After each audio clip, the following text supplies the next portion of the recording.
Hey everybody, this is Zack. Just a heads up, I accidentally recorded into my microphone backwards. Yeah, I'm an idiot. I know. With my pop filter on, I didn't know that I was talking to it backwards. So I'm gonna sound a little muddy.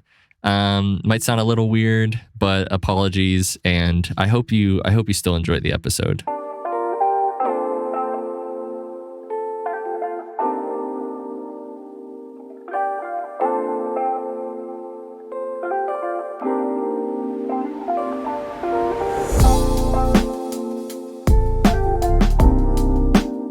Welcome back to the Last Week This Week podcast, episode 16. I'm Ian Scott. I'm Zack Huber. And this is the podcast where we talk about nerd culture topics from the past week and this week. And we have a few topics to go over. We just saw the Dungeons and Dragon movie last night, Honor Among Thieves. Mm-hmm. And we have a review for Mandalorian, of course. Gonna talk Harry Potter news. Yeah, we got a few trailers to go through. So yeah, I think Game of Thrones. Yeah, well, yeah, big Game of Thrones news. Yeah, so yeah, buckle up for a big podcast. But yeah, so we wanted to go right into our review for Honor Among Thieves of Dungeons and Dragons. Right. Did we mention this as a spoiler review? I feel like we keep forgetting to do that. We never do. Spoiler review for Dungeons and Dragons. I know that some of our friends group was maybe a little on the I don't know what you want to call the it, edge, on the fence. edge. We're just kind of like, I don't know how this movie's gonna be. I mean, I was one of those too. Yeah. Like I didn't have a lot of hope, I guess. I mean, I thought like going in 50-50 chance on it being a good or bad movie. Yeah, I personally, ever since the trailers, I was really into this movie. Yeah. And it exceeded my expectations, honestly. Yeah, I mean, absolutely, it exceeded mine. I just have to know how strong like the dialogue and comedy of this movie is. Like, I guess I wasn't expecting that good of writing, because it really did feel at points like this was a true like tabletop group. Yeah. And they were just having a good time, like shooting the shit and the jokes just flowed so well. And yeah, I wonder with normal audiences who have like never played Dungeons and Dragons. Yeah.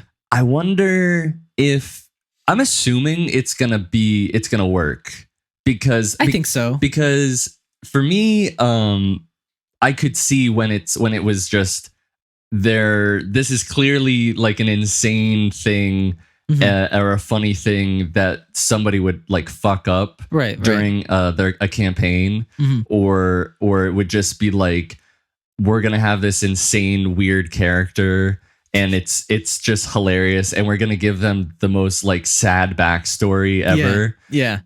That's what I was definitely looking for. Like, I was looking for the tabletop experience where and I will say, like, some of that isn't in the movie for me, but like what is there is like a group that is traveling around, and each one gets their spotlight on their backstory or something. It's not like as big as the main character, but like everyone does get their moment to shine. I wouldn't even necessarily say that there was. I mean, if you want to give a main character, it's Chris Pine's character, it is, but it still, even he didn't. It felt like everybody had, like he was kind of the main character, but all of the stories really. Were like everyone had their same grievances with either the Red Witches or Hugh Grant's character, Forge. But like I was just super happy that everyone really got their own like backstory and character, and no one was just like a true side character. And every character was very interesting, fleshed out, fun to be around for the most part. Yeah, I mean, I truly liked. I don't think there wasn't a character that I didn't like.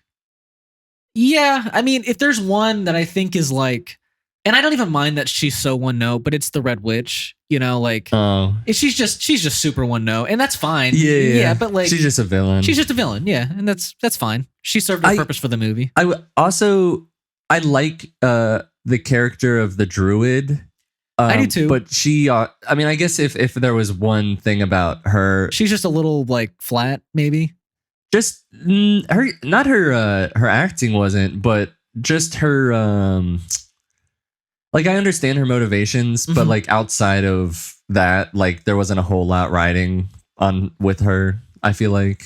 Sure, I mean, she wanted to protect her people. She went, yeah, but there wasn't like very much more. Like I at mean, least even for Simon, there wasn't a ton there. It was just that Forge had betrayed him too. But Simon was like, there was the whole thing about him gaining confidence and wanting to date the druid girl. Right. Though I don't know why I can't remember her name, but yeah, sure. Yeah, but like I feel like with him, like he still had a little bit more like arcs going on, whereas like she was like she had but like she was more of just like I just want to help my people out and she did want to learn. She did learn to like humans. The same. More. I would say the same with like Michelle Rodriguez's character. It was just I'm just saying like she didn't have a ton of like of growth or like motivation for the story. It was just that Chris Pine's character was her best friend and that she had raised this girl as well. Sure, but she wanted to show like her ex-husband, like you shouldn't have left me, and like she like there was a bit of like a she had left her people and now she's found her people. And I have to say, Bradley Cooper was amazing. Oh yeah, he plays her ex in the movie, and he's a halfling. Yeah, and it's amazing. It's one of the best parts of the entire movie. I wasn't expecting it at all, and it's a great scene of him just kind of like letting her down almost, and it's so funny. Other than that, like another like great scene was the graveyard scene where I mean that's the thing too, is that there was like all these nice spells to see like from like I don't play D&D like 5th edition, but I play Pathfinder 2nd edition, which is like a game kind of based off of Dungeons and Dragons. Yeah. And like, so these spells I see in that game are like, are from the movie as well. And like there was chain lightning in the beginning, and then there's like reanimate corpse, which I don't know like what they're totally called in Dungeons and Dragons. Yeah. But yeah, I think those spells were just super cool to see, and they in the reanimate corpse was just they used it in such a good way. And I mean I don't want to spoil too much for the comedy. But definitely we shouldn't do that. But yeah, definitely the corpse scene, the scene with Bradley Cooper, a scene towards like in the third act of Chris Pine's character playing the lute. Was particularly hilarious. That was a great one where it was spell gone wrong. So yeah, this movie's hilarious. It's got emotional moments too, especially in the beginning and the end. And it's I would say the one at the end didn't necessarily hit for me, but I don't know, it hit for me. Yeah. I saw it coming. Because it's a spoiler review. So Michelle Rodriguez's character takes a blade at the end, and so she ends up having to sacrifice, where I didn't feel like it was maybe needed or felt right for the moment, but she ends up passing for a little bit. Yeah. And because Chris Pine's character's arc is to resurrect his wife, he got this resurrection stone and decided to use it on her. Mm-hmm. It was a one-use thing. Yeah. And so the movie wraps up pretty nicely in that way. I think we could have gotten there a little better, but like I get what the scene was trying to do. What would you have done differently? Because I don't know. Me, like it made sense. Like he was like, well, she raised her. She needs her more than she needs her mom that she barely knew. I agree. Like I think that moment works a little because it does show like the closeness again of the daughter and her.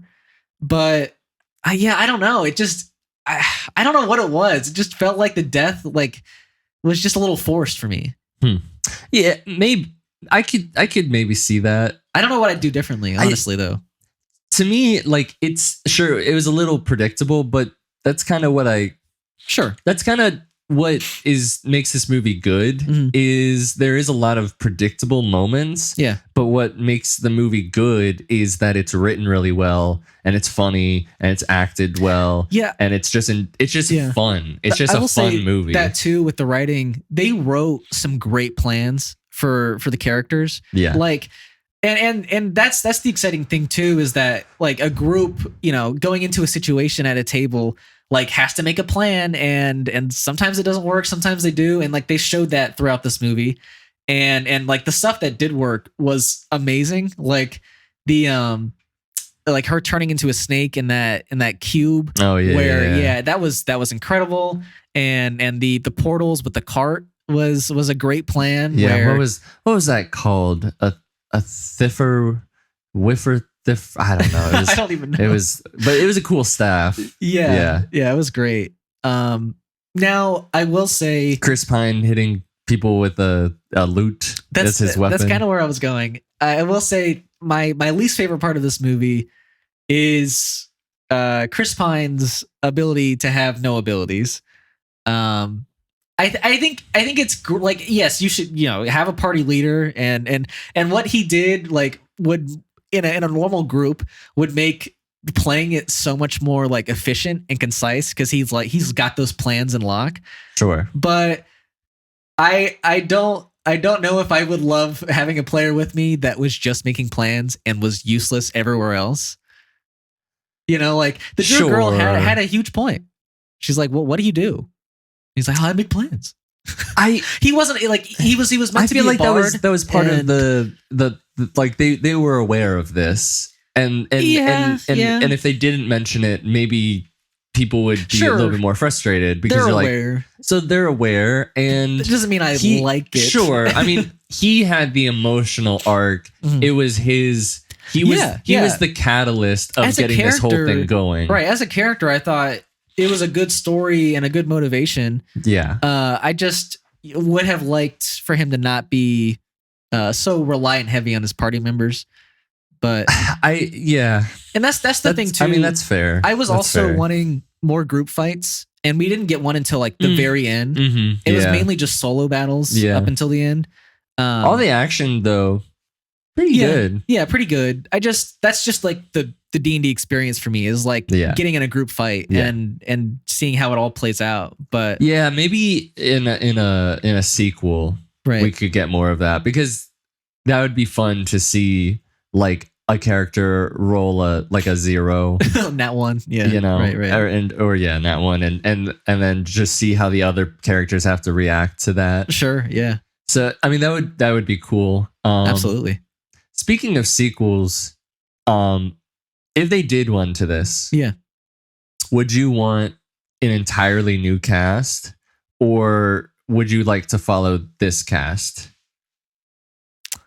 I think I would be okay with either. Gosh, that's interesting, because I do really like sequels to like a past campaign, which this is what it would be. Yeah. But yeah, I think doing another like movie in this world where it's Dungeons and Dragons and another subtitle, and it's just a new cast would be great. I think it could work really well.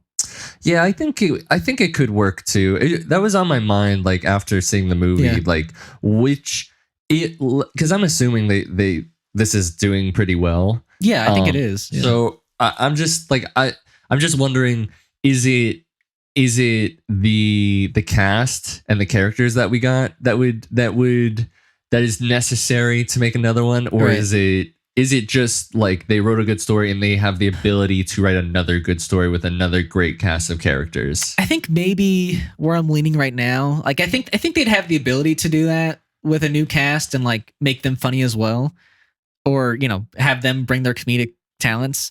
But yeah, I think with the sequel to this one, it could just end up in like a rehash of like old jokes, and it might not be as good. So yeah, I'm almost leaning towards I want like a new cast and a new campaign, something new, like original. Right? Yeah, I agree. Cool. Yeah, I think no, I really love this movie. It was really I was telling Ian right before we started this that it might be my favorite movie of the year. Yeah, which is pretty crazy. Which he was saying like better than John Wick 4, and maybe now I have to think about that. But I really did really like this movie. Yeah. I mean, Hugh Grant was fucking just when I heard so fucking good. Hugh Grant was going to be the villain, I didn't think that was going to turn out well, but he ended up just being a figurehead for the villain, and I think that's what worked. You know, like he was this idiot as well who just wanted money, and I was like, okay, this works. This works. Yeah. I think my favorite character was probably Michelle Rodriguez's character. Olga. I can believe that. God, Olga. Yes, that's her name. Okay. God, she was so good. Yeah, she was great. I didn't expect her to be good either, though. Like, I thought she had been just this actor who had just been like doing a ton of Fast and Furious movies. And, true. Yeah. And I was just like, all right, well, she's just gonna be her one note self. I don't know. I really like her. Was good. I want to see more. I want to see her do more. Things like just be a badass. Sure. Yeah. Dude, like I don't know. I like her. She's cool. She's really I wouldn't cool. mind seeing her in something else now that I've seen her in this. Yeah. Yeah. Yeah, and I feel like they integrated the creatures, like weird creatures. Because I've only played Pathfinder with you guys. Like I'm not as aware as of like the creatures in Dungeons and Dragons as much, but yeah, like they have like some sort of holographic or psionic leopards or panthers and I had never seen those, so that was pretty wild. That was cool. They have like a pudgy fat dragon. That was amazing. I forgot about that scene. Oh my god, that was an incredible choice to do. There was just a lot of cool creatures that like built the world up, like you had the walking brains and that at the beginning of that cavern you had the owl bear that she was like transforming into. That was great. That was cool. I was when I watched the trailers I was like, is she only gonna turn into an owl bear? And luckily I will say that was a good scene with her when she first did her first like sneak through. Oh my god. Yeah. That was intense. That's what I was going to say. Like that was really well done. Yeah. The only issue I have with that because it really is really good because she's trying to, she's trying to find out what the protection is for the vault that they want to get into. Mm-hmm. And when the red witch, when she like spots it and does this terrifying shriek. Gosh. Yeah, that was scary as hell. She was very scary as and very creepy. No, I like that scene a lot. But when she's just gunning it out and turning into like an assortment of creatures. It's funny. I counted how many transitions there were. I think it was 7. Yeah, it was. But the only issue I have with that is at the very, very end when she turns into a deer, even though it's like a joke that they go back to. Right. That red witch probably could have gotten that deer. Like that deer was not running that fast. It was behind bars, right? Huh? It was behind bars.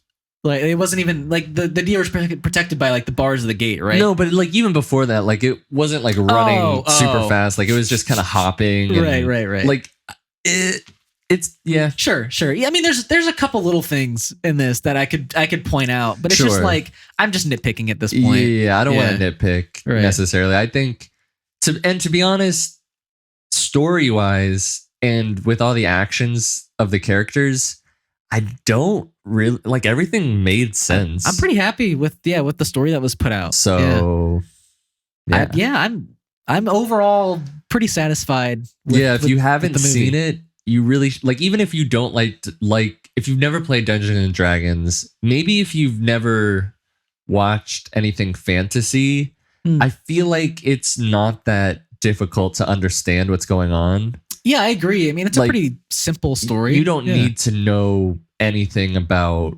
anything. Like it'll explain it to you. It's definitely not just for fans, right? It could be for anybody. Yeah. So if you aren't into it, maybe this will get you into it.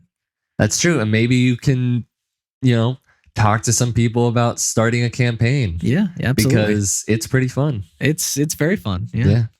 Or go listen to a campaign online, because that's how I got into it. Critical Role. Was just watching people play it. Right. And then you're like, this is pretty fun. Like I kind of want to do this. So, absolutely. Yeah. No, solid.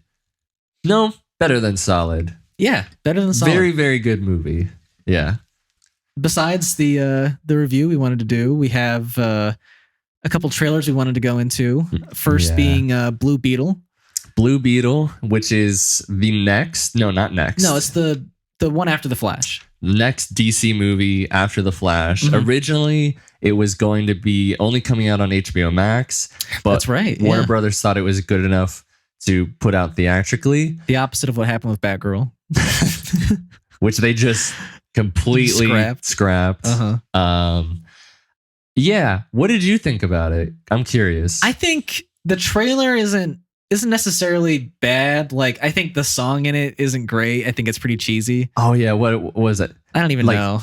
This isn't what you want. Yeah, like the lyrics were like something like, this isn't what you want. But I think I saw like somebody like tweet like a few weeks before the trailer came out, and they're like, if this trailer has a rap song in it, it's over. Like, I was like, oh god, that would be terrible. I mean, that's kind of every trailer song lately. Like because like in the Transformers one, it was like it was all a dream. Dream. It was all. And then the Fast X one is like some Tupac song that just like takes a lyric out for a second and then like delays it, and it's a big orchestral hits.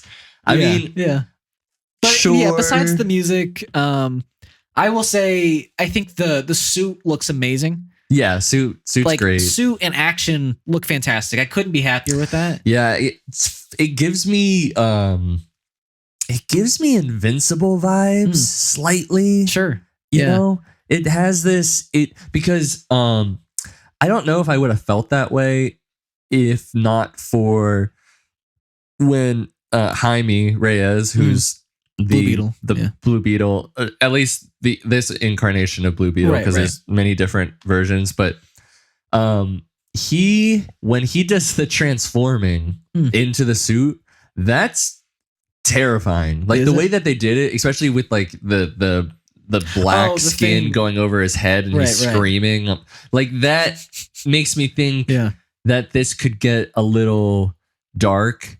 Sure, and I think they're kind of hinting at that like, Blue Beetle, like this thing might not be like a safe thing to be like attached to you. I mean, they literally said, well, if we take it at like the trailer's word, that the character was one of the characters that knew about it was like, it's a world-ending device. Right. Okay. That's where okay. Because I had also read that like. I want to say in the comics or like other properties that the Blue Beetle has like, or the Scarlet Scarab, whatever you want to call it, is like it's hostile towards Green Lanterns. So I might have heard that too. Right. That's interesting. So yeah, I mean, it sounds like it's probably not a good weapon to put in the wrong hands. Sure. But because and they did say in the trailer, sometimes it does what you want, sometimes it doesn't. It has its own mind. Right. And so you think it maybe could be like a Venom kind of thing? Yeah. It could have that. Although the voice is just kind of like some AI voice. I don't love the AI voice. Yeah, agreed. I would have liked something more akin to a Jarvis. Even though that is a very AI-ish, at least it had some personality to it. Yeah. Whereas this one's like, I can make whatever you want. Yeah. There's no personality. It's like an alien robot or whatever, you know? Yeah. I do like when you see it from his perspective inside the suit, you know, like. I like that a lot too. That's pretty cool. Yeah. Agreed. It does seem though, it's cool, but at the same time, if I was wearing that suit and that's what I was seeing, I'd be like, can I just get a little bit better vision? Because it seems a little too blurry and like weird. Yellow and I agree. Like it's not even thermal. It's it's just an alien's like vision, I guess. Um, But but the eyes are yellow, so it should be yellow. Sure, but it's like it's not even like a lens. It's like a whole other viewing experience. Agreed. I guess, but whatever. No, it looks cool. I think it's.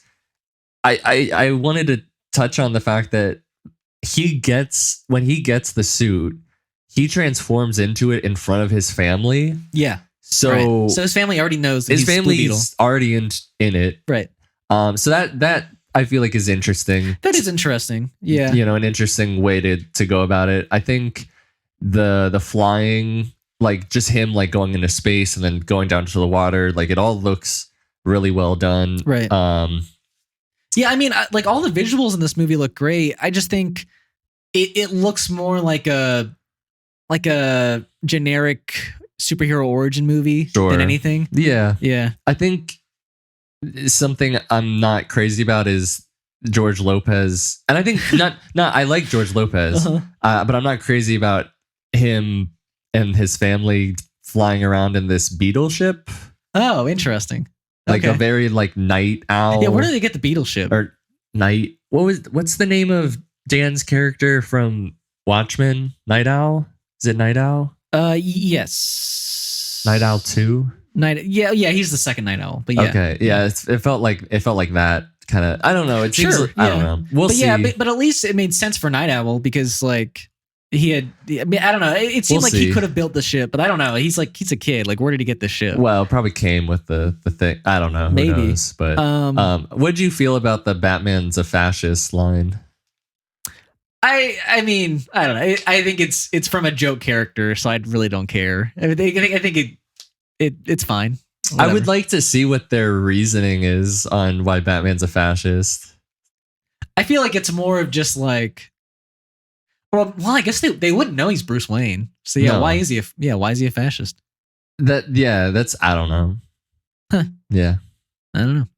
But I actually kind of like George Lopez in the trailer. No, I like him. Yeah, I think he's. I think he's cool. He looked good as like your uncle. Just like your average uncle with a mullet. Yeah.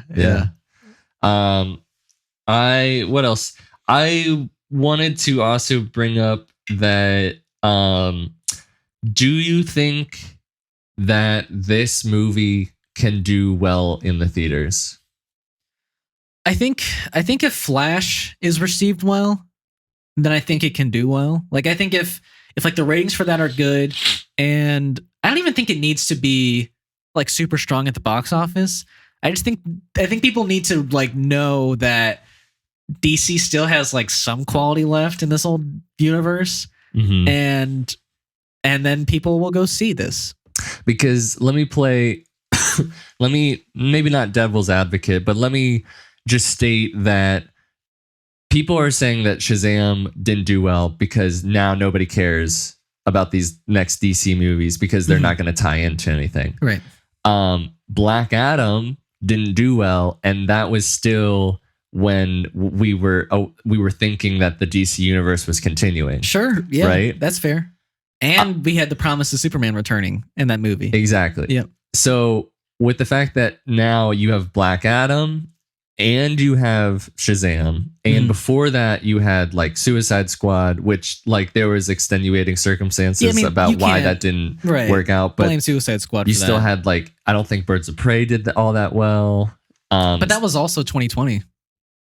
Not Birds of Prey. It wasn't? No. That was 2019? Well, yeah, I think so. Okay. Yeah. But so DC and Shazam's might not maybe even break even. So I'm just curious. Like, I think it's also because of all these other, superhero movies, basically Marvel, that also hasn't been connecting with people, that they're kind of getting burned out on mediocre movies. But I feel like it's just been one big one, which was this year, right? That people didn't connect with Marvel. Like, I feel like, yes, we had two that people were pretty iffy on last year, but like last year ended with Wakanda Forever, which was like, I feel like strong for pretty much everybody. Yeah. So, I mean, I'm sure there's people who don't like that movie, but I feel like that's probably one of the best things Marvel's put out in a while for movie wise. So, and I think that did very strong at the box office.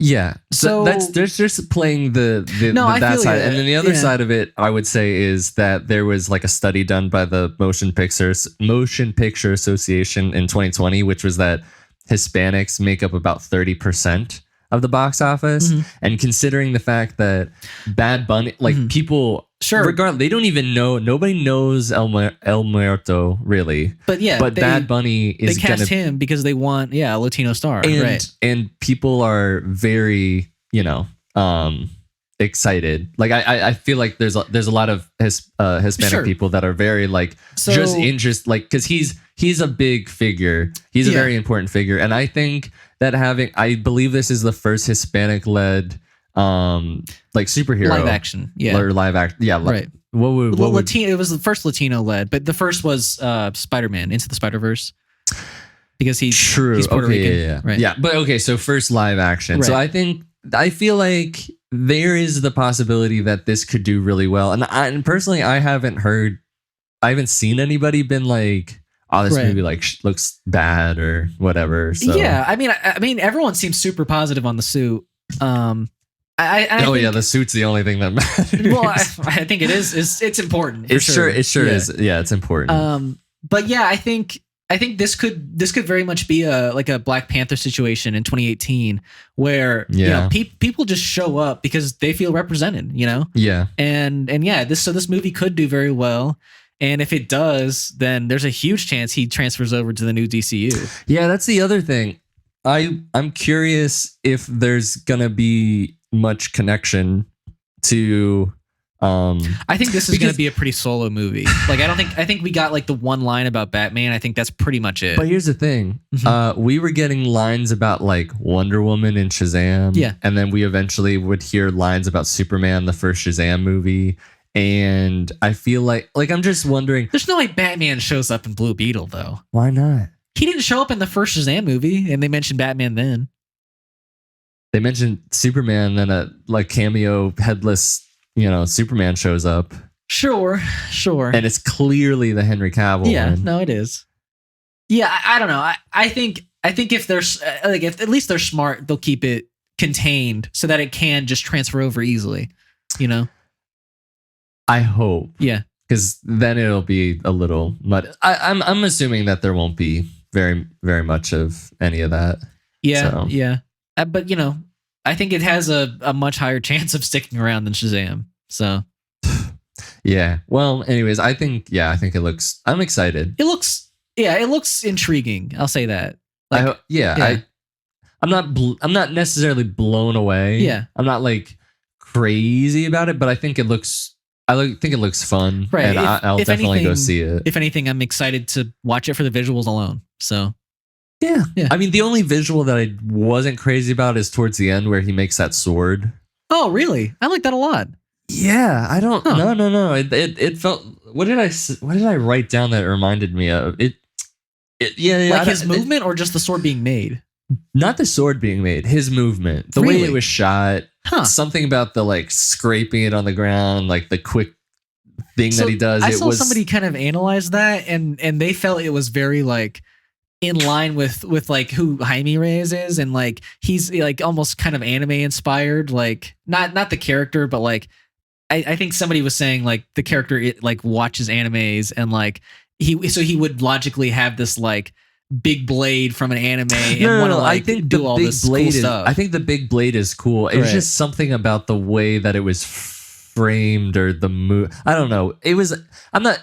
Maybe I'll watch the movie and like I won't even think about it. Sure. So the other trailer that we want to talk about is Secret Invasion. Yeah. Which is the Samuel L. Jackson led next MCU show that's going to be on Disney Plus. It's gonna now it has a release for June 21st, which is amazing. Yeah. We're getting great stuff from Marvel in May and June because Guardians is May. Guardians. Right? Yeah. But yeah, so Cold War is apparently described as Secret Invasion is described as a Cold War espionage thriller that follows Nick Fury as he uncovers a conspiracy to quietly install double agents into positions of power around the world using scrolls. That Wait, he is going to be putting people in positions, or he's trying to get He uncovers a conspiracy to quietly install. Okay, yeah, you're right. All right. So I think that alone, and then the trailer we got was phenomenal. Like, yeah, I think the whole tone of this trailer is great. I think it's exactly what we need from Marvel at this point to take itself seriously, and yeah, I think yeah, like a lot of the cool like visual stuff of like the scrolls all turning into the same person, and it was just, it's very creepy, like espionage thriller stuff, and I'm super happy with it. Yeah, I'm super happy with it. I'm just excited to watch something that, I think Falcon the Winter Soldier was pretty down to earth, pretty serious, right? But it's not going to be as like serious as this.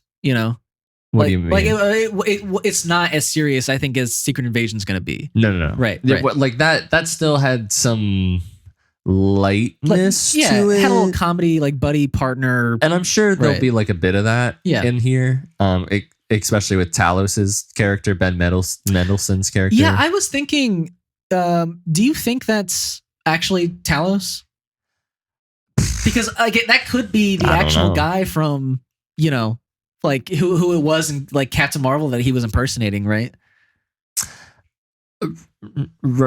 Yeah, he was impersonating a real person. Right. I'm gonna guess that it's him. Yeah. I do want to say like minor spoiler, but there is a lot of places that are already confirming this, and people who have, that is Talos. No. That who Amelia Clark's character is. Yes, I already know that too. So if you don't want to hear this bit, just like don't listen for the next 5 whatever seconds. So Amelia Clark, she's playing Ben Mendelsohn's daughter, right? Who we saw in the first movie. So it's not really a big spoiler. No, but the cool that she's playing a current character. Yeah, I like that. And Brody shows up in here. Maria Hill's in this shit. Yeah. I mean, is which one's Brody? Rhodey. Okay. You said Rhodey. Yeah. I mean, you have also Martin Freeman's character in this. Oh yeah. He's in it. So I mean, they're bringing in everyone who's like an agent and kind of ground level. When do you think this takes place though? Because if Martin Freeman's in it, it's got to be before Black Panther, right? I wouldn't say that because he was arrested, right? At but the end Nick of Fury's that. also on the run, so he could be on the run. You think he like breaks him out or some shit? Maybe. Yeah, I would like to really see that character like thrown into the mix of this because I like Martin Freeman's character. I think he needs more to do. I like Martin Freeman. Yeah, and I want to see more of him. I just wanted him to do a bit more. Yeah, because for me, the role he got in Wakanda Forever was a nothing role. Yeah. I mean, it was way more nothing than the first one. That's true. Yeah, that is true.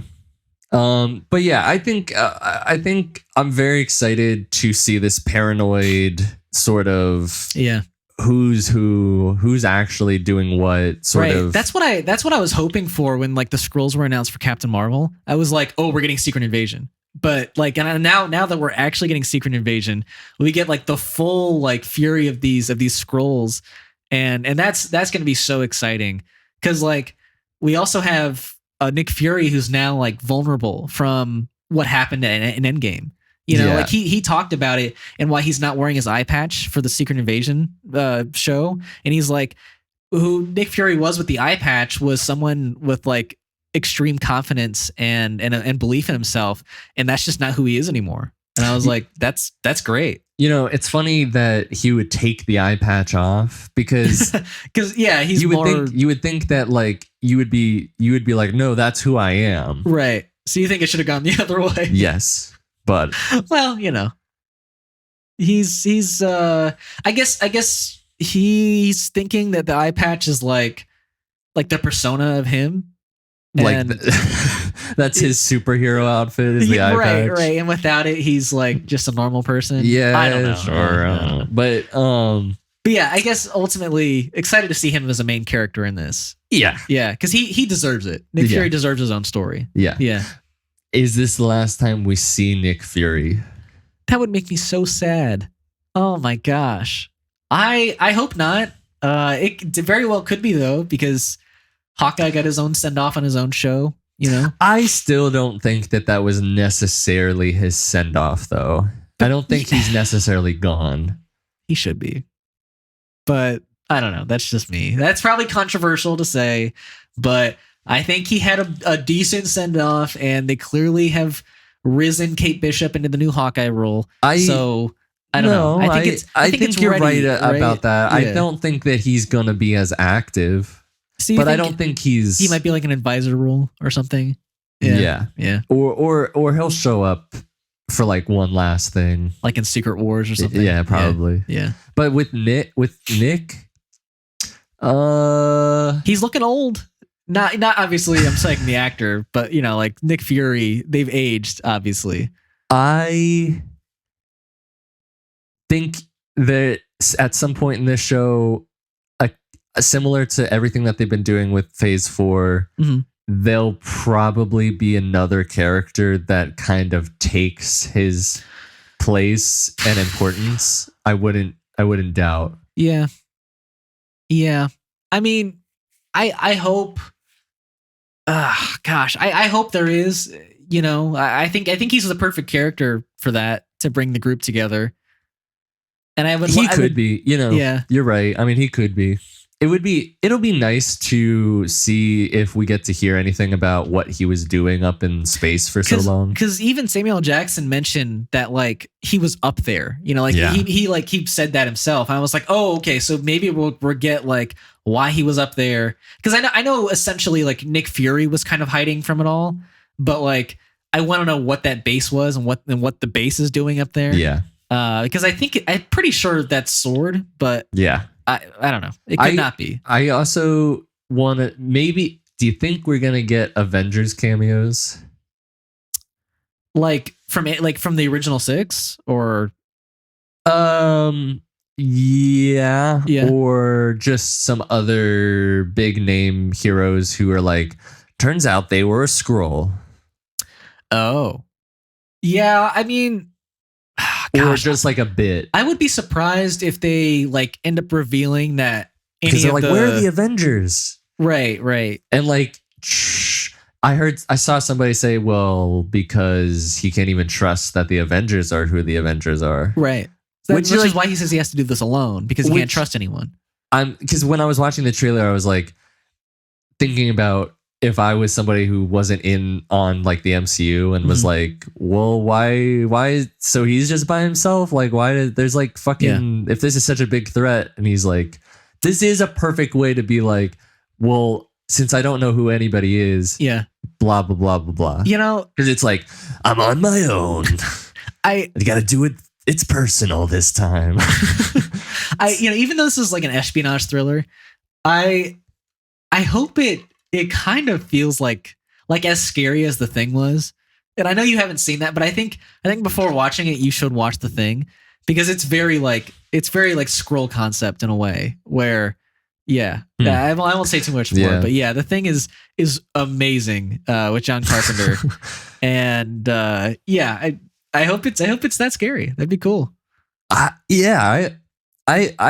heard there's a YouTuber that has that I know that's read the script for this. Oh, really? Wow.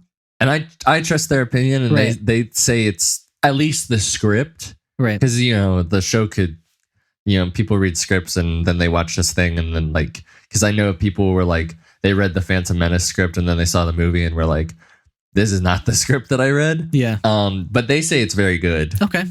That's so promising.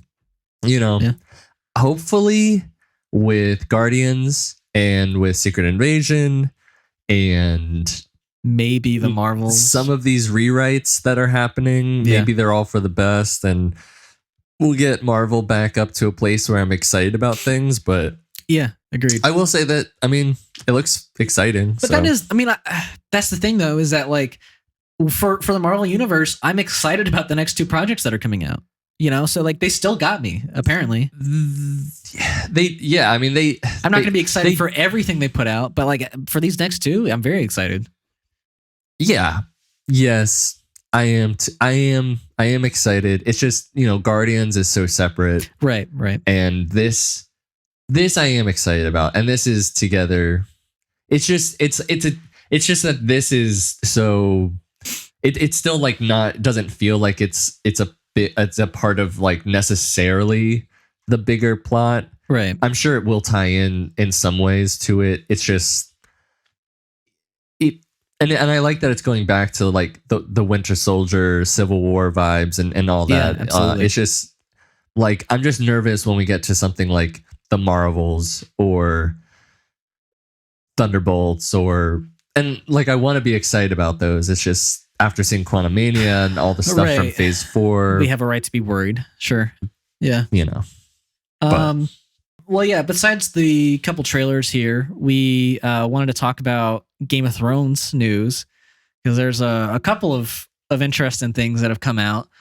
I'd say the first, I take it with a grain of salt because this is from a couple of like leakers on Reddit. One of the guys that leaked this had leaked the Laris feet scene in the first season. Oh, okay. Yeah, so he's got apparently sources at HBO, so people kind of trust this guy. But I saw two separate reports. I should say reports from the Redditors that Matt Smith and so I'll say Matt Smith first. He was reported multiple times not liking the scripts for season 2, and one of the leaks showed that he was in support of Olivia Cook, right? Is that her name? Olivia, yes. Yeah. Where she apparently had problems with a huge scene in season 2 where it was a sex scene between, they're thinking, her and Lars. And okay. Right. And so she had problems with that and like the intimacy coordinator there. And so Matt Smith like fully had backed her and like her complaints to HBO, and Emma D'Arcy came in and also supported that. And like all three of them apparently aren't happy with the scripts for season 2. And so basically the report here is that all three of them threatened to walk off the show. And to fix this, they brought in George R.R. Martin to helm the rewrites for season 2. If that is the case, that's an insane amount of drama in between seasons. I mean, it's an insane amount of drama that they had the showrunner leave for everything with his wife. Which one was the one who left? Do you remember? Was it Edgar or I can't remember their names, but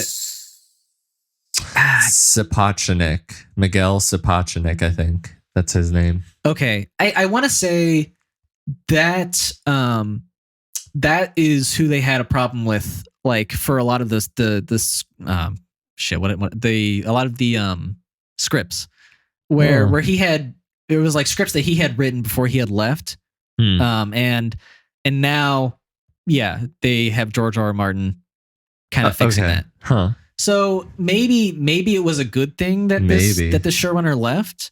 If that is, but it just, I was under the impression that a lot of season 1 was a lot of his vision, Yeah. So I don't know. It's very interesting, confusing. But if it's all true, it makes me happy that the 3 actors are super invested in the show in this way. I'm glad they're all sticking around for what it seems, and I'm very glad that George R.R. Martin is super involved in season 2. I think these are all like bonuses that are coming from this awfulness. Was George R.R. Martin involved a lot in the first season? I don't think he wrote any of the first season, but he was very like heavily. I want to say like he was shown everything that was going on at least, and he approved of everything that was happening. Yeah. Yeah. I mean, if this is true, that's really unfortunate that there's so much, especially with something with like a sex scene. There's so much uncomfortability with. Right. I can't imagine what this sex scene must be. I mean, it must be involving feet, right? Because I want to say like she felt it didn't work for her character, and it felt like a degrading scene, you know. And I'm like, okay, yeah. I mean it everything probably with Laris was probably pretty degrading. Yeah, right. So yeah, I mean, I don't know. I guess we'll see if anything comes out about this. Right. For sure. Like official. Official. Yeah, because there hasn't even been any like true reports. I'm just like kind of seeing this off of like Reddit news and whatnot. Yeah. So the other kind of big thing for Game of Thrones is pretty official news at this point that the heads of Warner Brothers and HBO are pretty enthusiastic about making a Aegon the Conqueror series, a prequel. Apparently, it's a feature film. That would later become a series. Yes, I heard that was a possibility, but they hadn't settled on anything like that yet. Yeah, but that would be odd. I'm not sure. It's it is a little odd. I'm not sure I'd want a movie leading into a show. Like I think just give us shows. Yeah, well, yeah, I have questions about how the movie would end with, because the quote is that it's the show, or at least maybe not the quote necessarily, but the show would tell the story of how Aegon and his sister wives, right? Of course, because he had multiple sister wives and Targaryens, used their army and their 3 dragons to conquer 6 of the 7 kingdoms of Westeros, with the exception of Dorne. In doing so, Aegon became the first king of Westeros, and so the events would take approximately about 300 years before Game of Thrones, so about 100 years before House of the Dragon. I mean, if they do go the movie route, where do you end the movie and then go into a show? I feel like the movie would have to like take place solely in High Valyria or Valyria, like whatever old Valyria was, I guess. And then the show just be him conquering Westeros. Right. Because I think, but I don't know. I don't know if you should have a movie that's like mostly set up, like I feel like that's going to fail. I mean, a movie could be cool. Yeah. As much as I'd love to see old Valyria, and if it's just a movie and it shows him go to conquer Westeros in the movie. I mean, it seems a little. It's the idea of having a Game of Thrones movie seems kind of strange. Yeah, especially about somebody as big as Aegon. I mean, you could be like, well, Aegon's so big that he gets a movie. I'm like, sure, but what you want, like 2.5 hours of like. I'm almost convinced like if they do that, like they're just testing the waters for like how well Game of Thrones will perform in theaters, because like. But that is to say, if they even would put it in theaters, they might just put it like on an HBO special. Gosh, that would make no sense. It would make zero sense. Well, because like to me, it's. I'll say that Game of Thrones would probably do very well in theaters. I would agree. But like that to me is like what the point of this should be is like. Or would it? Because you are missing like most of the cast, but I mean, look at that Sopranos movie. Did it not do well at the box office? I don't think it did that great. Yeah, I mean, well, you needed to watch all of Sopranos to get that movie. Yeah. Yeah. I don't know. Sorry, what were you saying? But yeah, I think the point of a movie for Aegon, Aegon's conquest is to like see like I said, to see if this would perform well at a box office, and then you could start making more Game of Thrones movies after that. But if you're just going to release it straight to HBO, just split it up and make it a part of the show. But what if it's a movie and then they go into a series about it? No, like that's what I'm saying. Like just like split that up. If you're not going to release it in theaters, split it up, make it episodes, and put it a part of season 1. Yeah. I'm not crazy about the movie idea. Yeah, I guess same. I think the idea of the show could be cool, but I do want to see old Valyria. I do want to do all that. I don't know if I'm crazy about actually seeing Aegon conquer these places. I think it's like been I almost nice want to just leave that to the imagination. Right. That's what I was gonna say. It's been so nice to just have it up to the imagination. You don't need to see like how he conquered the 7 kingdoms. You just know that he had 3 dragons when no one else did. Yeah. And he was able to conquer Westeros. It's the same thing with when we were talking about John Wick and the High Table. Like I wonder if it wouldn't be as cool if we got to see the high table. Right. It's like more cool to think about it as this mystery, this thing that you can only imagine. Yeah, I mean, I do think what this like announcement is like, it's very, I think it's very David Zaslav, where he wants properties that are dealing with like the mainline story. Yeah. And we got a report that like almost all the Game of Thrones like projects had been shelved for the time being. Yeah. And now we have a new report that this new prequel show is super heavy involved with the main story of Game of Thrones. So here's the thing. It could be cool to see Aegon's conquest and all that goes into it. Right. But with but the difference between House of the Dragon, like we know that, the Targaryens, like you have the Mad King, and right, and how that ended. that the Targaryen rule ends, but we don't know how these characters go. Right. We don't know like what specifically goes on in the war, and you could say we don't know exactly how the conquest goes. Mm-hmm. But we know that he conquers it. Yeah, like right. Like we know that he's never gonna die. But at least with House of the Dragon, we don't know who's gonna die. We don't know who comes out on top necessarily, unless you've read the books. Yeah, right. But like if you're just going about it in the show, mm-hmm. we don't really know. We know that in Game of Thrones earlier on, Joffrey says things about like this is where Aegon from like Olivia Cook's her son right like ate had his dragon eat Emma D'Arcy's like Rhaenyra, right, but we don't, it's actually like said in it might not be the most like accurate, like he might have, because it's just a history book, it's just a history book, like that might not might have been how it actually happened, right? But we know that like Aegon conquered. Yeah. Like that's just like, yeah, I totally agree. I think that's why House of the Dragon works, is because you're able to have what made Game of Thrones work. Like you had this like political intrigue, and now it would just be a show about one guy who was never going to die. Yeah. And I mean, there might be other characters that we care about.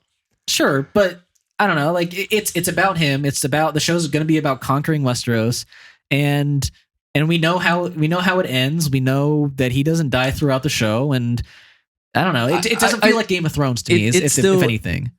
Yeah, I mean, if they do go through with it, I do think that there's a possibility that we could watch it and really, really like it, and it will just be like, I don't care. It's just fun to watch. Like it's good to watch. It's just sure.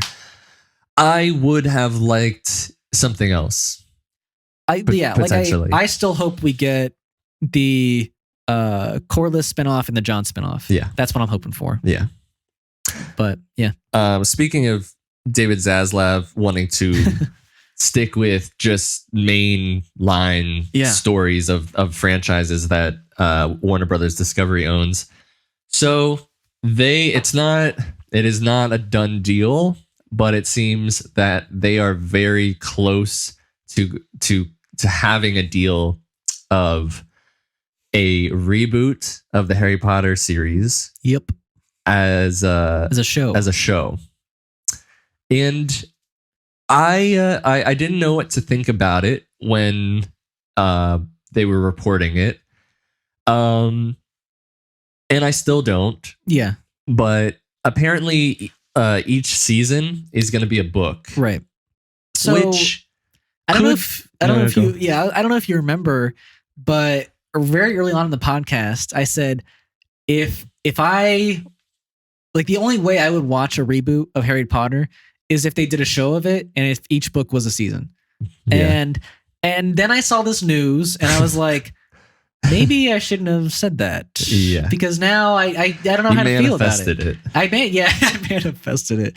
But yeah, like I don't know if this will work, because I do think we're all very attached to the original cast. Like it will just be a very uncanny valley feel of watching this whole new cast play all the parts that we know.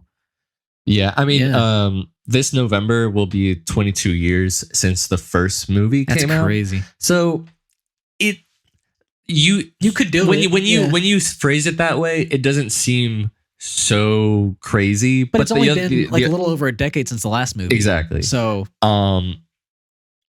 it'll be quite the undertaking to have yet again a whole set of kids inhabit these characters for 7 to 8 years. Yeah, I mean, you're straight up. I mean, I don't know. I think all the actors are going to know that like this is a 7-year commitment. You know. Yeah. So that's going to be a challenge. And the thing is that what if it's not received well? Oh, you think they might cancel it? Yeah. I mean, that would be horrible. And there was no guarantee that the Harry Potter movies were ever going to succeed. Right. But it seems like they would want this to go on for a whole 7 to 8 seasons. Yeah, agreed. But yeah, I agree. I don't think that there's a part of me that's like, it would be cool to see an in-depth week-to-week look and even a longer amount of time given to the story and to see Hogwarts. But the movies, although sure they omitted like things, worked really well as movies and for the most part. Yeah. And you could do some cool stuff. Like you could do some stuff where like they did in The Last of Us, where they dedicate episodes just to certain characters and it creates. Yeah. That's the exciting thing, is that I think we could see a lot more of the story that was there in the books, you know? But I don't know if there's enough story in the books to make a whole show. You don't think so? For each book? Like a season per book? I mean, maybe, but I think you could get a good, like, let's say each movie was 2 to 2.5 hours. I think you could probably double the length of that for each season, and you could get like 8 to 10 episodes per season. Yeah, if you do 8 to 10, maybe it's just like, because there is an art to how an episode starts and ends. Right, there's got to be a nice arc. And I'm just wondering if there's enough story there to really make that the story of each book work that way. Yeah, I mean, maybe because the books are usually about 500 pages. A movie is about 100 pages for the script. Right. I mean, maybe it's just it'll be. I don't want to be like too half glass empty, I guess, about it, but. Well, I mean, it's fair. Yeah, the thing is, I understand that they want to do that they want to keep with the main storyline. I would have maybe pushed to really get the main actors back and continue the Harry Potter story like after their kids. Yeah, agreed. Because you would make a shit ton of money, and I think bringing them back. You would make more money too. I mean, I guess I should say that maybe it doesn't matter if J.K. Rowling's involved or not, because. People, she wasn't involved in the game, but like there was a ton of backlash to the game even coming out. Yeah. And that did that sold amazingly well. So maybe it doesn't matter if she's involved or not, but like, well, apparently, I was gonna say, like with a new like story, you could ignore Cursed Child and just have new like screenwriters come in and make a story for a sequel to Harry Potter. Exactly. And now you're, basically J.K. Rowling, it's reported she's going to be involved in the show. She's not going to be the showrunner, but she wants to make sure that her vision looks how it is. I mean, she shouldn't be the showrunner regardless. She doesn't know how to run a show. Yeah. So she doesn't work in TV necessarily. Right. So yeah, it sounds like she'll be a producer. But it's just frustrating that HBO is like, oh, she's not going to be involved, but she's kind of involved, so we can appease everybody. Yeah. So you can watch our show. Yeah, pretty much. Right. That was pretty intentional news, wasn't it? What? Just reporting about her kind of not being involved. I feel like that's pretty intentional. Yeah. So I don't think it's the worst thing in the world. I think you still have the original series if it doesn't turn out very good. Yeah, agreed. but it is weird to think that we could get a whole set of kids. And the problem is that I know that they want to focus on the franchise and get as much money out of it, but right. Whoever they cast as these kids, or whoever's going to play Hagrid, or whoever's going to play, they do perfect, like Snape or whoever, like right. They're going to face so much scrutiny. Yeah, scrutiny. Yeah. They're going to have such an uphill battle from the get-go, I feel like, from most everybody. Because you could argue that almost everyone in that cast is a perfect casting, But like they just nail the roles. Like, but it's just they are those movies. Like, it's almost like we should do a remake of the original Star Wars. Right. That's how it feels. Yeah. Yeah. Or we should reboot the Avengers. There's just some things that shouldn't be remade, I think, and maybe this is one of them. I just think now it could turn out be amazing, but it could. Yeah. I don't know if it will. Yeah. So there was such a vision with it, and Steven Spielberg was originally going to direct the first one. Oh, was he? And there was a bit of like, I think, creative involvement, at least like going into it a little bit, like, and like there is a magic that they really focused in on how that whole world feels. I don't know if Christopher Columbus has done any shows, but I would love for him to be pretty involved in these first 2 seasons, because I feel just like I feel like he's a pretty executive producer. He's a pretty like big part of why the first 2 movies feel the way they do, And I want to capture that for at least those first 2 seasons. Yeah, like same thing with like Peter Jackson and these upcoming Lord of the Rings shows, movies. Yeah. Right. We are going to be talking about the Mandalorian episode 6, chapter 22. It's spoiler review here. Spoiler review. But I think this was not as good as last week's, but still a positive for the most part for Star Wars. Yeah. It was good. I liked it. Yeah. For the most part, yeah, I liked it. It was directed by Bryce Dallas Howard, who she's done some of my favorite Mandalorian episodes. Her first one wasn't great. Do you remember her first? It was episode 4, the one where they're on that like native island or uninhabited island. Oh, I like that one. Uninhabited planet. I like that one, actually. You do? Really? Yeah, I do like that one. All right. Do like that one. But let me think. Yeah, she I think she did a pretty good job in this episode. It was kind of we were talking about how it's kind of like a cyberpunk Blade Runner sort of detective story. Right. It's also another like adventure of the week kind of story. Yeah. Yeah.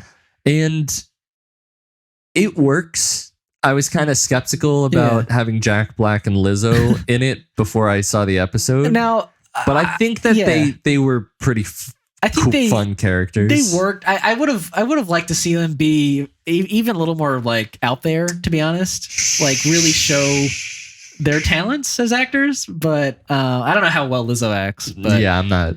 Obviously, I just want to see like Jack Black be crazy. Yeah, but I think the episode works. We start off with kind of a goofy scenario where like these 2 aliens are in love on this ship. Yeah. And a calamari and I forget what the other one is. But yeah, they're tracked down by a Mandalorian fleet who have been paid to take this prince who has run away and take him back to their civilization.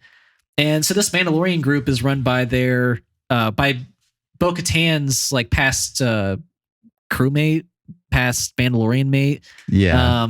And so they're just kind of now working for the Plazar 15 King and Queen. Yeah. And so that's where the story brings us. They Bo-Katan and Din go to find them on Plazar 15, but the King and Queen want them to solve the mystery of why their droids are malfunctioning on the world. And they're Clone Wars era droids. Imperial droids. Not Imperial. Some of them were. Were they? Like ex-Imperial? Yeah. Huh. Like the two in the beginning were black, right? Oh, yeah. But So, they're mostly like these battle droids from the Separatists. Yeah. So yeah, it was very cool to see like a bunch of old droids kind of pop up, like the clones from, not the clones, the super battle droids and just the regular battle droids. The regular battle droids, right? Yeah, that was very cool to see, and I was pretty happy with like the set decoration and how like the whole world looked. Yeah, I was telling Ian it felt like we were kind of in like the Jetsons a little bit, right? You know, but I mean, overall, I think like the story worked and the look worked. There was just like goofy parts around the episode. Yeah, there was, like we said at the beginning, I like everything with the Mandalorian crew. Right. It's just it was obviously goofy. Right. It was probably to have them be like, self-awaredly goofy. You, and like blah blah. It's fine. It's like it just might have been a little. It just might have been a little too goofy. Is it for me personally? But whatever. But and then you also complained a little bit about the droid chase scene where you were like, oh well, this feels like we're in an episode of Rebels. It was fun. Like it was cool to see this super battle droid just like book it, and it really did run fast. Running, and it was cool. There were parts of this where it did feel like I was watching a cartoon, and I know that these very much are callback to like Saturday morning kind of because like the mystery wasn't anything like super special either. It was. I do think it's kind of cool that Christopher Lloyd, right? Yes. Christopher Lloyd, not Leaves. Christopher Lloyd is this old separatist. I did like that. That was cool. Yeah. I liked how they kind of were doing like a little bit of a wink to just like they're like, politics. That was fun. Right. I was kind of bummed that he was taken down so quickly, maybe, but it was kind of funny. A little anticlimactic. Yeah. When we were watching the recap, I was under the impression, I was telling Ian there was either one or two ways that because of what they showed that it was going to go down, which was when we get to the episode 2 flashback where Mando loses the Darksaber because he gets caught. Mm-hmm. I thought either we were going to get more backstory on what that creature was. I thought so too. Yeah. Which we didn't, which is fine. No, we don't need to. It's just like, there's a reason it was shown, obviously. But the other reason was that it's probably going to come in that there's maybe a loophole or something. And that was it. And we did, and we got the loophole, which basically the loophole is that the creature captured Din on Mandalore and took the Darksaber from him, and that Bo-Katan killed that creature, and so rightfully it is now her Darksaber, which is something that I thought about back on episode 2. Yeah, you mentioned it because I was like, well, why did she give it back? Why would she give it back? And we were saying that like, yes, it was nice. It was a nice moment to have her receive the Darksaber in front of other Mandalorians and it being explained to her. Right. But it just felt like it was that for the scene, because Din seemed like he was aware of this. Yeah. And like he could have easily just been like, this is yours. Yeah, just like on the ship and just been like, hey, you want this back? I think this is like yours. We don't even need to have this. Like they could just, the Mandalorians could just see her with the Darksaber and be like, you have the Darksaber now? Right. How did you get it? Oh, blah, blah, blah, blah. Oh. Yeah. Oh, okay, cool. Okay. Yeah. Whatever. Yeah, so like it was for the moment. It's more dramatic, sure. Right. It's just something like, I'm like, okay, well, I feel like this could have been cleared up a while ago. Right. I think we didn't have to have this big fight, but it was kind of cool to see Mandalorians fight. Like, agreed. They threw down pretty hard. The showdown was pretty good. I liked, so basically, Bo-Katan challenges Axe Wolves. Yeah. The new leader of the Mandalorian fleet that she used to be in charge of. So she challenges him to a one-on-one combat to get her fleet back, and he accepts. And there's a nice big old one-on-one showdown there. Pretty good. Pretty good action. Nothing that was like blowing me away, but yeah, pretty good. We also got some Ugnaughts. That was nice. That was very nice that we got to have a callback to Quill. I think that was very nice. I was a little surprised. It felt like they knew who he was talking about. Yeah. It's either that they know who he's talking about, or that the fact that he is speaking the way that they like to be addressed, and just the fact that he's saying he is a friend of an Ugnaught is like is enough for them to be like, oh, okay, we respect you. Yeah. It was nice to see, like Din had taken that lesson and just applied it to diplomacy here, which was nice. Which, he was very good with the Ugnaughts, and then he was being very dickish with the droids. Now, here's the thing. Two things. Uh-huh. One, they say that they reprogrammed these droids. Right. Which, for the most part, they did. Uh-huh. So this could be their way in to getting an IG-11 back still, if they want to go that way. I mean, because it seems very frustrating that they didn't mention him once though in this episode, so there's no way. Well, but the way that The Mandalorian has been this season and in other seasons, like I would not be surprised that like an episode or two later they're like, oh, remember that planet we went to? Yeah. We should. Yeah, they could help us out. Yeah, maybe. So there's that. The other thing is, so I've had people say to me that Mando just cared enough about getting to Mandalore that he would forgo his hate, his distrust of droids and just take the R5 droid. Right. But in this episode, he is as distrustful of droids as he's ever been. I was kind of happy to see, I liked. Yeah, we were validated here. But it's like, like I do feel validated because he's very aggressive towards droids. He's really aggressive. He's still like, that's why he wanted that IG-11 droid, and that's why it was so frustrating that he just took the R5 droid. Like, oh yeah, I'll take it. Right. Whatever. No, super valid. Yeah. I do think that the droid bar is another kind of cheesy cool part. It's a little cheese for me, but yeah, I get it. It's interesting. Yeah. What were they drinking? Netham. I don't know. It's something that basically like allows them to patch the droids, but also like it's a bit like stimulating or something too. Yeah, like refuels them or something. Yeah, I don't know. Yeah. It's neat. I think my big like bummer, or I guess like complaint with the season now, from this episode is that it really now feels like a Bo-Katan season. Yeah. Which I like Bo-Katan. And she is a Mandalorian, so you could be like, oh, the Mandalorian. But the Mandalorian is Din. Yes.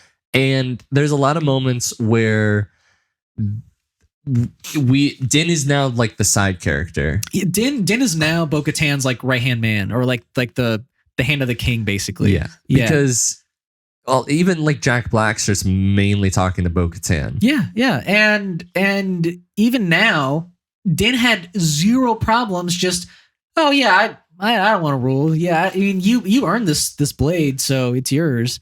I don't know. It just like, and then the whole scene was like focused on her and winning the fleet back, and even the armor in the past episode or the last episode was like, yep, you're the you represented both worlds. You should lead us. It's just mostly like just her story. Like it's just all the arcs, all the emotional moments have mostly been with her. Yeah. Din's just this, character to go along with and be cool. Pretty much, man. Yeah. Like I'm so bummed because like I really believe that he was the right person to rule Mandalore. Someone who didn't want the throne, and now he's just, I don't know, he's been written out of that expectation so fast and easily. It just kind of sucks. Yeah, if I had to guess how the rest of the season's gonna go is Bo-Katan's gonna somehow rule Mandalore, and we'll just get to season 4 eventually, and it'll be like, you handle Mandalore, and I'm gonna fly off with Grogu, and we'll do some more space adventures. We'll do some space adventures somehow. I'm assuming But and that's the other thing is Grogu. Yes, I was going to say still nothing. He was completely ignored in this episode. Yeah. Like they sidelined him with the king and queen, and then they just went about solving their mystery. Yeah. And I mean, I know he's cute, but really, there's really no point to that to Grogu being around. Yeah. At this, I mean, like we have 2 more episodes, but like he's really the least involved that he's ever been. Ever. Yeah. Like I really do miss like Din and Grogu having a relationship and growing and having some sort of story that's in, like that they really are in this together and have to figure, something out. Yeah, but now Din like barely feels like a co-star and Grogu is like the most side character of all time.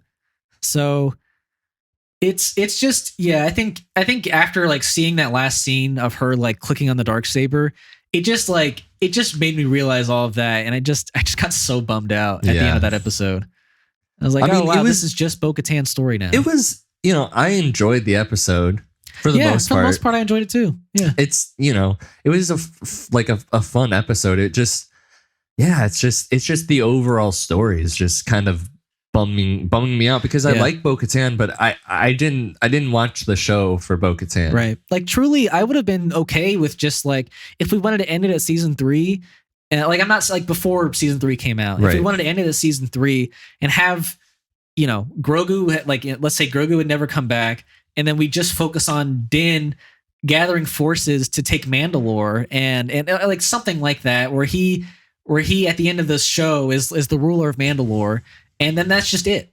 Like we don't have to have more adventures with him and Grogu because both of their arcs have been complete, Yeah, that or even just with each adventure of the week, we get more Mandalorian forces. Right. Or, something. Yeah, because like we never even got any like development with him and the Darksaber this season. He never trained with it ever. And I mean, you'll say Book of Boba Fett episode. Sure, but like you finally had Bo-Katan who could use it and like continue to show him how to use it, and it was just never. Yep. Yeah. Never brought up. I agree. So, another reoccurring theme that we're not the happiest with Mandalorian this season. No, I mean, I don't want to be super negative about it. I do like this show because I would say we were very positive up until what I just said. Yeah, about I mean, I really did think it was cool to have a throwback to. It's cool seeing it. Like the thing is that it just felt very Star Wars, but it didn't feel like a really. Not that it wasn't well written necessarily. It just felt like a Star Wars plot. Yeah. Like a little Star Wars, like little fun thing. Like it didn't. Right. I just would have wanted more. A little more depth. Yeah. And it was just like, wouldn't it be cool to have battle droids after like years and years after? And I'm like, yeah, it's cool. I just want like a cool story along with it. And to be fair, like it was a cool story. It's just sometimes just the way that it's directed or the way things have been, I think the tone gets a little mixed up, and I'm like, it's fine. It's also that, and I think like the true climax of the episode was like where she fought Axe Wolves. Yeah. But like it should have been, like where she captured Christopher Lloyd. Like that felt like the climax, and then it was just like, okay. I mean, like so I agree, I think, but like I think I definitely I didn't feel like it was going to end with the Christopher Lloyd bit. Yeah. I thought it was going to go to the Mandalorians. I guess I just expected that to be the next episode, is her like finally getting to the Mandalorians. But that's the thing. It's like that would have been episode 7? Yeah. And then we got one more. No, yeah, I agree. So I mean, it's just, I feel like there's been people telling me like, what are you saying? Like this is an incredible flow. We're getting like a ton of stuff. It's building up to this, and I'm like, I don't know. It's just kind of like season 2, even season 1 got up to these incredible highs. And I mean, I will say season 1 got like through episodes 4, 5, and 6, it was kind of a lull for me. But then like when episodes 7 and 8 picked up, I was like, oh hell yeah, these are great episodes. I mean, and that could be exactly what happens here. Right, maybe that's the case. But we really liked episode 5, so it's not the exact same case. But there are a few episodes in the season we have not been happy with. I mean, I don't know. I guess with season 1, like I liked 4. I didn't like the Tatooine episode. Yeah, which is 5. What's funny is that I like that one more than 4. But yeah. But what was the 6th one? The 6th one was the prison break. Remember with Bill Burr? I like that one too. It's probably the my favorite of those 3 episodes. Yeah, so I don't know. I like all of those. But at least we knew where things were going still with that, Like there was a direction. Well, I mean, we know where it's going now still. I mean, like she's gathering forces to take Mandalore. I guess it just doesn't like what it's just we're not invested in the plot is all. Here's like the thing. That's what it is now. Here's the thing. I want to know who they're taking Mandalore from. Oh yeah, because no one's there. What the beasts, like the things that those like hunter things that were like getting them. To me, it feels more like a rebuilding project than like a conquering project. Like I'm just like, we're gonna retake Mandalore. It's like, but like it doesn't feel like it's clearly told to me what they're retaking, like who they're retaking it from. Right. No, yeah, I mean, it's pretty vague. Sure. So if I would have known, then I would be like, oh yeah, oh sick, cool. Right. They're getting But now you're just like, yeah, okay, sure. Yeah. Well, I think that's the end of our review. Did you have anything that you had been watching this week? I watched like half of the Weird Al story. Oh yeah. It was the one with Daniel Radcliffe. Nice. Yeah, it's really good. Nice. I just, we fell asleep. Yeah. And so I need to finish it, but I think that was it, honestly. Yeah, I think the only thing I've kind of started is I don't know if you know the HBO show Perry Mason. Yeah, I've seen. I haven't watched it. Yeah, I just saw the first 2 episodes or maybe 3 episodes. I mean, it's very well made. I got to give that show a lot of props to again, like set decoration and all the acting is pretty phenomenal in that show. So yeah, I mean a lot of big names like well, I mean there's Tatiana Maslany? Yeah, from She-Hulk. Oh. There's oh man, I'm blanking on his name. I feel bad blanking on his name. The actor who played her voice Lord Farquaad in Shrek. Oh, John Lithgow? Yes. I was like, John, what the hell's his name? Yeah, I love him so much. He's great in it. And I don't know the actor, funny enough, who plays Perry Mason, but he's a very good actor. And what is it? Like a detective show? Yeah. And it's not like it's just not like Sherlock where it's like one mystery per week. It's like a running mystery throughout the season. And it's set in like the 1930s, early 1930s. And in America or in LA, yeah, in LA, yeah. So it's almost like an LA noir kind of feel if you've played the game. That could be cool. But it's very well done. I think you like it a lot. Yeah, I keep seeing it. That I'm like, because season 2 is now airing. I think like there's episodes coming out for season 2. Oh, like it's like very new. Like it's a very new show. Yeah, like season 1 came out in 2020, I think. Oh, I thought this has been around for a while. Well, so Perry Mason, the detective story has been around for like decades, but this is like a remake of the story. So what was it originally? Another show, or was it a book, or? Gosh, that's tough. I know it was a show at one point. I think back in like the 40s or 50s. So I mean, it's been around, so I wouldn't be surprised if it was like based off of a book at first, and then they just kept adapting it. But yeah, I'd have to look more into it. But I definitely recommend it if anybody is interested.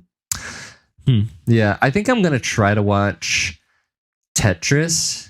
I want to watch that. Is that on Apple? I think it's out now. Okay, so I think I'm gonna try to watch that. And there's one other one that just recently come out that's only on streaming that I kind of want to watch. I can't remember it at the top right now, but we got to watch Air. Yeah, I was going to say, I'm not sure. We'll probably watch Mario. I'm not sure what review we'll come in with next week, but it'll be either Air or Mario. So yeah, I guess stay tuned for that. Yeah. But thank you all for watching. I did it again. Thank you all for listening to this episode today. if you want to listen to future podcasts in the future, we are on Apple Podcasts, Spotify, and Podbean. If you want to check us out on our social medias, we are at LastWeekThisWeekPod and on Instagram and TikTok.